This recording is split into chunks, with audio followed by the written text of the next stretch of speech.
माननीय श्री संदीप कुमार पाठक। धन्यवाद उपसभापति महोदय। मैं अपनी पार्टी की तरफ से विमेन रिजर्वेशन बिल का समर्थन करता हूं और हमारा देश ऐसा देश है जहां पर देवियों को पूजा जाता है। जैसे कि नड्डा जी ने बड़े एलेबोरेट तरीके से एक्सप्लेन किया, देवी देवताओं से भी ऊपर देवियों को रखा गया है। ऐसा देश है जहां पर कृष्ण से पहले राधा का नाम आता है। ऐसा देश है जहां पे राम से पहले सीता का नाम आता है, शंकर जी से पहले भवानी का नाम आता है। हम ऐसे देश से बिलोंग करते हैं। सामाजिक व्यवस्था के कारण, बहुत सारी परिस्थितियों के कारण राजनीति में महिलाओं को जो उचित स्थान मिलना था वो नहीं मिल पाया। इसलिए यह बिल देश के लिए, समाज के लिए बहुत महत्वपूर्ण है। इस आइडिया को सबसे पहले 1987 में राजीव गांधी जी के द्वारा लाया गया था। 1987 से लेकर आज तक लगभग 35 साल हो गए। आइडिया को आज बिल के रूप में परिवर्तित होने में 35 साल लग गए। हम बड़े उत्साहित थे कि भारतीय जनता पार्टी की सरकार ने इस बिल को लेकर आया है, लेकिन जब इस बिल के अंदर में देखा तो हमें यह पता चला यह बिल तो धोखा देने वाला बिल है, महिलाओं को बेवकूफ बनाने वाला बिल है। ये बिल महिलाओं को रिजर्वेशन नहीं दे रही है, ये महिलाओं से रिजर्वेशन ले रही है। मैं बताता हूं कि कैसे करेगी। Please kindly check. धोखा और जो शब्द आपने इस्तेमाल किया वो संसदीय है। बोलने में संसदीय शब्दों का ही इस्तेमाल करें। Please you may take the appropriate decision. ये काम आपका है देखना, मेरा नहीं। आप संसदीय शब्दों का ही इस्तेमाल करें। Thank you sir. तो जिस तरीके से बहुत सारे जुमले दिए गए, ये भी उन जुमलों में से अगला जुमला है। जुमला दिया गया 18 करोड़ जॉब मिलेगा, कुछ नहीं मिला, जुमला निकला। किसानों के फसल को दुगने भाव मिलेंगे, जुमला निकला। काला धन वापस आएगा, जुमला निकला। महंगाई कम करेंगे, जुमला निकला।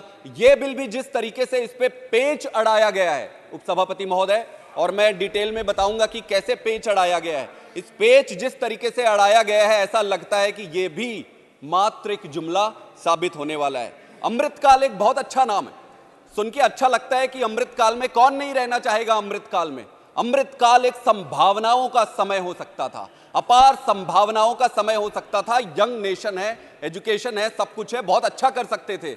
लेकिन संभावनाओं को जिस तरीके से स्लोगन में और जुमले में बदल दिया गया है, यह दुर्भाग्य है इस देश का और दुर्भाग्य अमृतकाल का, जो राइटली डिजर्व करता है इस समय। सभापति महोदय, महिलाओं की सुरक्षा से संबंधित दिल्ली सरकार ने जो काम किए, सीसीटीवी लगाए, किसी भी देश के, विश्व में किसी भी देश के नेशनल कैपिटल में जितनी सीसीटीवी लगे उससे ज्यादा लगे। आप देखेंगे कि बसों में बस यात्रा फ्री किया गया, बसों में मार्शल लगाए गए। तो जब जब आपको अपॉर्चुनिटी मिलती है, जब जब संभावना मिलती है, आप उसका कैसे उपयोग करते हैं, यह दिखाता है आपकी नियत को, और यह स्पष्ट करता है कि आपके कर्मों और करनी और कथनी में कितना फर्क होता है। राजीव गांधी जी ने 1987 में एक कमेटी बनाई और उसमें नेशनल पर्सपेक्टिव प्लान फॉर्मुलेट किया गया। इस फॉर्मुलेशन में विमेन रिजर्वेशन को सबसे पहले रखा गया। उसके बाद पीवी नरसिम्हा राव जी ने 1992 में 73वें और 74वें अमेंडमेंट लाकर पंचायत में और कॉरपोरेशंस के इलेक्शन पे 33% रिजर्वेशन लाया गया। उसका आप प्रत्यक्ष प्रमाण देख सकते हैं कि लगभग 15 लाख से ज्यादा विमेन आज पंचायत में और जिला के दूसरे क्षेत्रों में नेतृत्व कर रही हैं। ये जर्नी 1987 से 2023 तक 35-36 साल का सफर कर चुकी है। सभापति महोदय, इस बिल के 3 हिस्से हैं। पहला रिजर्वेशन, जिसमें 33% रिजर्वेशन की बात की जाती है, और जितने रिजर्वेशन SC ST समुदाय को मिला है उसमें भी 33% रिजर्वेशन की बात करती है। उसके बाद दूसरा हिस्सा है जो महत्वपूर्ण है उपसभापति महोदय, और आपके माध्यम से पूरे देश के सामने मैं ये रखना चाहता हूं, कमेंसमेंट कब से शुरू होगा, कब से लागू होगा, इसके बारे में यह कहा गया है कि पहले सेंसस होगा और सेंसस के बाद फिर डिलिमिटेशन होगा, और डिलिमिटेशन के बाद फिर जाकर यह लागू हो सकता है। अभी नड्डा जी बात कर रहे थे, नड्डा जी ने स्वयं कहा कि 2029 से पहले तो संभव ही नहीं है। संभव है कि अगर बीच में एक दो अड़चने आ जाए तो ये आगे भी कितने साल जाएंगी किसी को नहीं पता। इसका मतलब ये है कि आज जिस बिल को हम डिबेट कर रहे हैं, आज जिस बिल को पास करने के लिए सारे इकट्ठे हुए हैं, उसके भविष्य का किसी को कोई अंदाजा नहीं है। तीसरा पक्ष इसमें है रोटेशन का। आप देखेंगे कि जब भी रिजर्वेशन की बात होती है, रोटेशन एक बहुत महत्वपूर्ण मुद्दा है। बिना रोटेशन को क्लैरिफाई किए आप कैसे बिल ला सकते हैं? आप एक बहुत बड़े बिल को सामने लेकर आ रहे हैं, उसमें ना तैयारी किया गया है, ना उसमें रोटेशन को रखा गया है प्रॉपरली। पिछली जो बिल आए थे 2008 में या उससे पहले, उसमें रोटेशंस को बड़ा सही या गलत वो अलग बात है, लेकिन उसमें स्पेसिफाई तो किया गया था। इस बार ये लिखा गया है कि डीलिमिटेशन के बाद हर बार रोटेशन किया जाएगा। तो काफी चुनौतियां हैं और कमियां ऐसे लग रही है। अगर इसको क्लोज लुक लेकर देखते हैं उपसभापति महोदय, सबसे पहला प्रश्न जो है वो है जिस तरीके से इस बिल को लाया गया, जिस सिक्रेसी के साथ इस बिल को लाया गया, मुझे समझ नहीं आता। देश का ये इकलौता ऐसा बिल होना चाहिए जिसमें ज्यादा से ज्यादा लोग सहमत हैं। इस बिल में सिक्रेसी की क्या जरूरत है? इसमें तो सारे लोग सहमत हैं। जिस तरीके से इस बिल को लाया गया, ये सिक्रेसी बड़ी विचित्र परिस्थिति है। एक चीज हुआ, कुछ समय पहले खबरों में और मीडिया में अडानी जी के बारे में काफी खबरें आई। अडानी के बहुत सारी खबरें आने के बाद मीडिया को डाइवर्ट करने के लिए यह प्लान बनाया गया कि अब क्या किया जाए। Speak on the subject that will go only on record as per rule number 118। It is purely on the bill. बैठिए, नो आप नहीं बोल सकते प्लीज।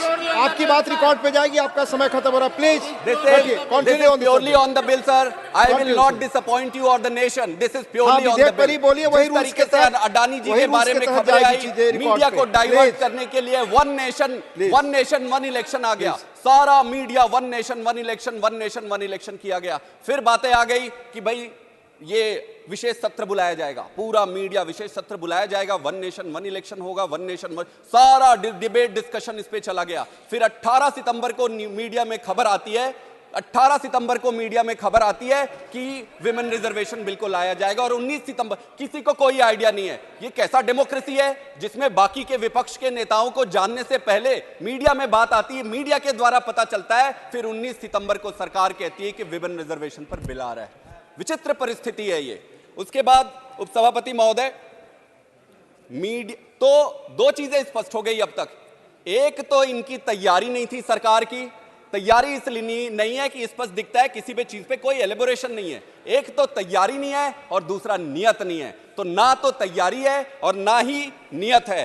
हड़बड़ी में और बिना मन के लाया गया ये बिल है। अब कैसे करें? बिल लाना है, मीडिया को डाइवर्ट करना है, क्या करें? क्रेडिट भी लेना है पर करना नहीं है, ये आइडिया है इसका। उपसभापति महोदय, दूसरा पक्ष मैं आपके सामने रखना चाहता हूं, जनगणना और डीलिमिटेशन का। इसमें यह पेच फंसाया गया है कि रिजर्वेशन मिलने से पहले जनगणना होगा और जनगणना के बाद डीलिमिटेशन होगा और डीलिमिटेशन के बाद यह किया जाएगा। मुझे यह समझ नहीं आता। मैं अगर ऑब्जेक्टिवली भी आप देखें तो जनगणना और डीलिमिटेशन से ऐसी कौन सी बात निकल कर आएगी जिसके आधार पर रिजर्वेशन किया जाएगा?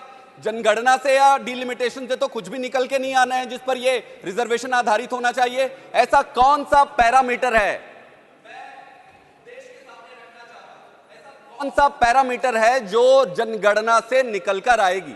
तो अगर करना है, अगर करने की मंशा है, तो आज हमारे पास 543 सांसद हैं, उन पे क्यों हम सीधे 33% लागू नहीं करते? मेरी पार्टी और मुझे पूरा भरोसा है कि भारतीय जनता पार्टी सरकार की तरफ से तो आया ही है, कांग्रेस पार्टी और सारे पार्टी तैयार हैं। ये एक ऐसा बिल, ऐतिहासिक बिल हो सकता था जो अद्भुत होता, सारे समर्थन करते और तुरंत के तुरंत एक ही दिन में, एक ही झटके में अगले चुनाव में पूरा रिजर्वेशन होता। लेकिन क्रेडिट लेना है, चुनाव आ गया पर रिजर्वेशन करना नहीं है। पिछली सरकारों ने भी बिल लाए थे, आप पिछली सरकारों के बिल उठाकर देख लीजिए। पिछली सरकारों के किसी भी बिल में ये प्रावधान, ये पेच था नहीं।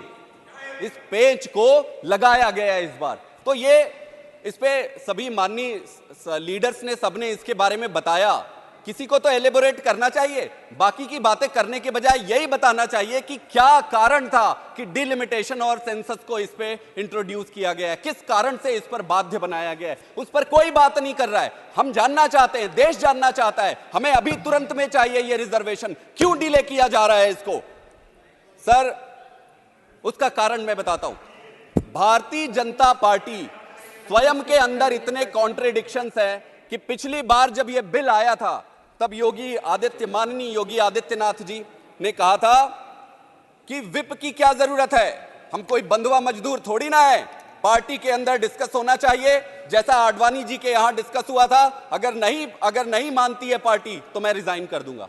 ये मैं कोट करके कह रहा हूं, आदित्यनाथ जी का ये बयान है, पूरे मीडिया में है। उसके बाद लालमणि चौबे जी, मृदुला सिन्हा जी, तेजस्वी सूर्या जी, अमित मालवीय जी, आप किसी को भी ले लीजिए, पब्लिक डोमेन पे है, सबने इसका विरोध किया था। अमित मालवीय जी ने तो यह भी लिखा था, मैं कोट कर रहा हूं ट्विटर में, Sonia ji holding the nation to ransom just to fulfil our agenda to see women reservation bill pass. That is true, that is true, that is precisely the case sir. इसलिए चूंकि अंदर से मन में है नहीं बिल को पास करने की इच्छा, लेकिन क्या करें, चुनाव आ रहा है, चुनाव आ रहा है, क्रेडिट लेना है, तो चुनाव आ रहा है, क्रेडिट लेना है, बिल पास करो, लेकिन उसको लागू मत करो। और ये पहला फॉर्मूला नहीं है, ये डिलिमिटेशन वाला, ये पहले किया जा चुका है। दिल्ली में एमसीडी के चुनाव होने थे, दिल्ली के एमसीडी के चुनाव में इन्होंने डिलिमिटेशन के नाम पर चुनाव को रोक दिया। 6-7 महीने डिलिमिटेशन कराए, सारे अगड़म बगड़म तिगड़म सब किए, लेकिन अंत में क्या हुआ? चुनाव हार गए। ऊपर वाला देखते रहता है, ऐसी कोई भी षड्यंत्र सफल नहीं होते जो देश के खिलाफ है। इसके बाद एक महत्वपूर्ण चीज मैं आप सबके सामने लाना चाहता हूं। मैंने प्रधानमंत्री जी के स्पीच को सुना सेंट्रल हॉल में। प्रधानमंत्री जी ने कहा, मेरे लिए गौरव की बात थी, मैं एक नया पार्लियामेंटेरियन हूं। प्रधानमंत्री जी को सेंट्रल हॉल में सुना, प्रधानमंत्री जी ने कहा कि कोई इफ और बट नहीं होनी चाहिए, सीधे सीधे काम होना चाहिए। 2 दिन के बाद बिल लाया गया और ये बिल में सेंसस और डिलिमिटेशन को, ये वही इफ और बट है जिसकी बात प्रधानमंत्री जी कर रहे थे। प्रधानमंत्री जी 2 दिन भी नहीं लगे आपको इफ और बट लगाने में। प्रधानमंत्री जी आपने भाषण दिया, उसको क्या हुआ? आपकी कहनी और कथनी में इतना फर्क क्यों है? अगला महत्वपूर्ण मुद्दा है नारी सम्मान का। नारी सम्मान का मुद्दा है, कथनी और कर्मी में फर्क नहीं होनी चाहिए। नड्डा जी ने बहुत अच्छा भाषण दिया, देवियों के जैसे देवियों को पूजा जाता है, यह हमारे धर्म की संस्कृति है, किसी पार्टी ने हमें नहीं दिया है, किसी पार्टी से सीखने की जरूरत नहीं है कि देवियों को हम पूजा करते हैं। आप बताइए कि आपने सरकार में ऐसे क्या काम किया है जिससे नारियों का सम्मान बढ़ सके। थोड़े दिन पहले हरियाणा में हमारे जो विमेन रेसलर हैं, वो रोड पर बैठकर प्रोटेस्ट कर रहे थे, धरने पे बैठे हुए थे, सारा देश उनके साथ खड़ा था, सारा देश खड़ा था। क्या प्रधानमंत्री जी के पास एक शब्द नहीं थे उनको बोलने के लिए? प्रधानमंत्री जी के पास बचाने के लिए बृजभूषण सिंह थे। यही नहीं, हरियाणा का एक और उदाहरण देता हूं। मैं कॉन्टेस्ट करता हूं भारतीय जनता पार्टी को कि ये साफ उस पर निकल कर आए। संदीप सिंह अभी भी मंत्री बने हुए हैं, उस पर उनका इतना बड़ा शोषण का और बहुत सारी गड़बड़ियों का लगा हुआ है महिलाओं से संबंधित। ऐसी क्या परिस्थितियां हैं? भारतीय जनता पार्टी की सरकार तो बहुत मजबूत है, इतनी ब्रूट मेजॉरिटी हुई है, अमृत काल चल रहा है। अमृत काल में ऐसा क्या हो गया जो ऐसे संदीप सिंह जैसे लोगों को, बृजभूषण सिंह जैसे लोगों को क्या मजबूरी रही जिसके कारण नहीं निकाला जा रहा है? यह नारियों का सम्मान।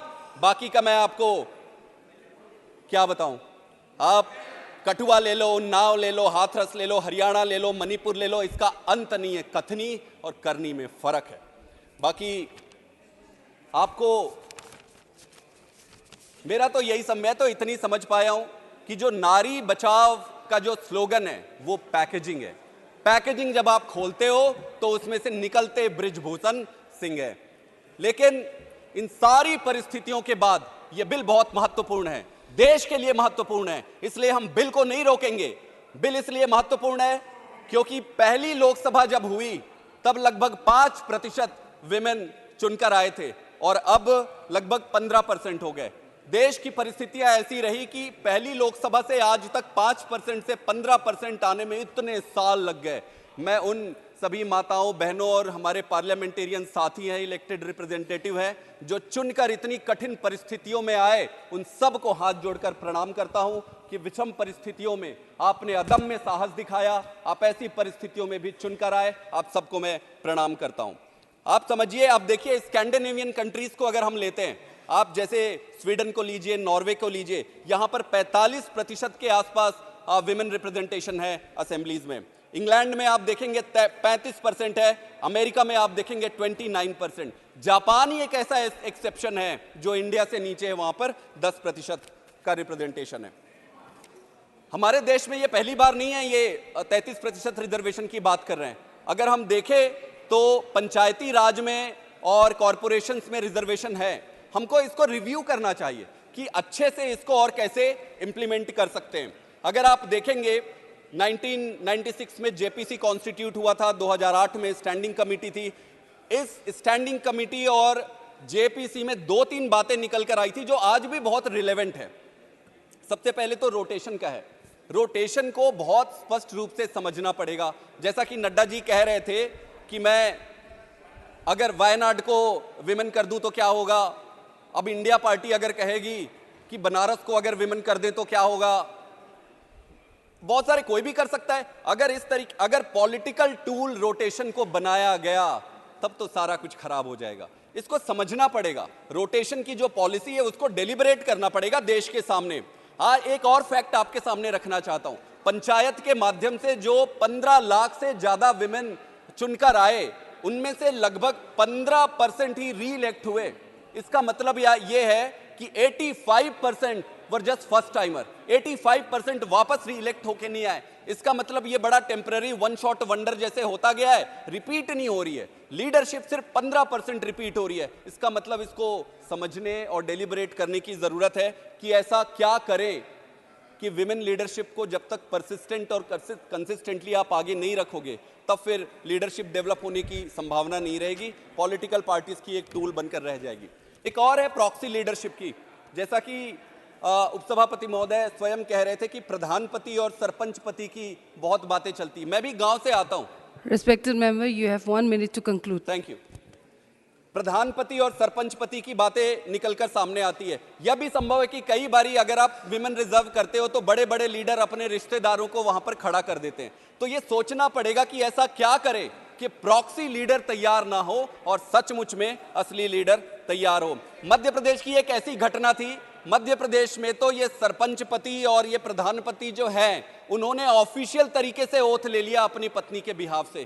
तो इन सारी चीजों को रिव्यू करना पड़ेगा। अंत में मैं देश को ये बताना चाहता हूं, अगर नियत साफ है, आज नंबर है और सारे पॉलिटिकल पार्टीज तैयार हैं। अगर आपकी नियत है तो आज पारित करो, आज पारित करते हैं और इसी चुनाव से 33% रिजर्वेशन देते हैं। अगर नियत नहीं है तो जुमला बेचना बंद करो। अमृतकाल की संभावनाओं को जुमले में मत बदलो। आप सबका बहुत बहुत धन्यवाद। श्रीमती ममता मोहंता।